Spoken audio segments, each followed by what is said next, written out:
ഈ സന്തോഷകരമായ മുഹൂർത്തത്തിൽ പങ്കാളിയാകാൻ കഴിഞ്ഞതിൻ്റെ ആഹ്ലാദം കൂടി ഞാൻ പങ്കുവയ്ക്കുക. എനിക്ക് സത്യം പറഞ്ഞാൽ ഒരു അസൂയ തോന്നി. എന്താ പ്രദീപ്, എൻ്റെ നിയോജകമണ്ഡലത്തിൽ ഒറ്റ പഞ്ചായത്ത് ഓഫീസ് ഇതുപോലെ ഇല്ല. ഞാൻ ചെന്നിട്ട് ചോദിക്കാൻ പോകാനൊക്കെ നമുക്ക് എന്താ ചേഞ്ച് വേണ്ടത്? ഇത് ഏതാണ്ട് വലിയ കോർപ്പറേറ്റ് ഓഫീസിലേക്ക് കയറി പോകുന്ന പോലെയാണ് തോന്നുന്നത്. എനിക്കങ്ങ് വിശ്വസിക്കാൻ പറ്റണ്ടായിരുന്നില്ല. പഞ്ചായത്ത് പ്രസിഡന്റിൻ്റെ മുറി കണ്ടപ്പോൾ തന്നെ ഞാൻ ഞെട്ടി.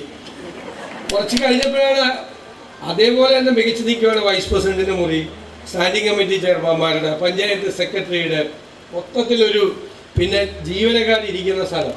ശരിക്കും കോർപ്പറേറ്റ് ഓഫീസാണ്.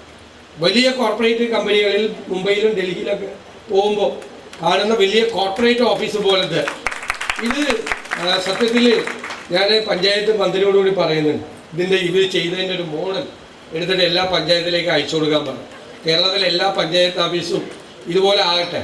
അതിനുള്ളൊരു നല്ല മോഡലാണ് ശശിധരൻ മാഷിൻ്റെ നേതൃത്വത്തിൽ ഈ പഞ്ചായത്തിൽ ചെയ്തിരിക്കുന്നത്. പറയാതിരിക്കാം, അസൂയ ഉണ്ടെങ്കിലും പറയാതിരിക്കാൻ പറ്റില്ല. അസൂയുണ്ട്. ശരിക്കും എനിക്ക് തോന്നി അവിടെ നിന്നപ്പോൾ. ഞാൻ എല്ലാ പഞ്ചായത്തും നോക്കി, ഏതെങ്കിലും ആണ്, ഒന്നുമില്ല. 7 പഞ്ചായത്ത് മുനിസിപ്പാലിറ്റികളാണ്. മുനിസിപ്പാലിറ്റി പോലും ഇതുപോലെയല്ല.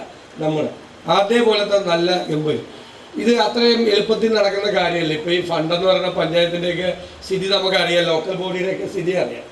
ആദ്യത്തെ ഗഡു കിട്ടുന്നത് ചിലപ്പോൾ കിട്ടും, രണ്ടാമത്തെ ഗഡു കിട്ടുന്നത് പിന്നെ 4 മാസം കഴിഞ്ഞിട്ടാണ്, പിന്നെ മൂന്നാമത്തെ ഗഡു കിട്ടുന്നത് മിക്കവാറും മാർച്ച് 31-ാം തീയതി അല്ലെങ്കിൽ ട്രഷറി അടച്ചിട്ടായിരിക്കും.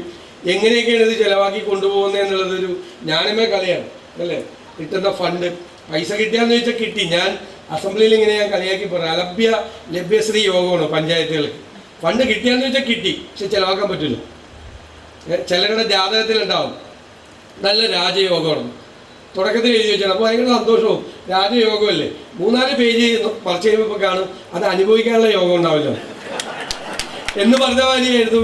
കഴിഞ്ഞ കുറച്ച് നാളായിട്ട് പഞ്ചായത്തുകൾ ഈ സാമ്പത്തിക പ്രതിസന്ധി കേരളത്തിലെ ഏറ്റവും കൂടുതൽ ബാധിച്ചത് ലോക്കൽ ബോഡികളാണ്.